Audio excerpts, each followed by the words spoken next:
The long wait is finally over. And now, he is back. Mula sa mga karakter na tumatak at nagpamalas ng kakaibang talento mula sa pag-arte. Ang nagpaiyak at nagpakilig mula sa kauna-unahan niyang pagganap sa mundo ng Boys Love series. Tumatak at nakilala bilang si Rain sa My Chinito Prince at inibig natin bilang si Kyle sa Beautiful Scars.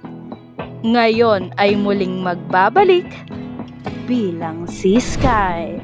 Abangan si Axel Romeo sa Where I Found You. Malapit na!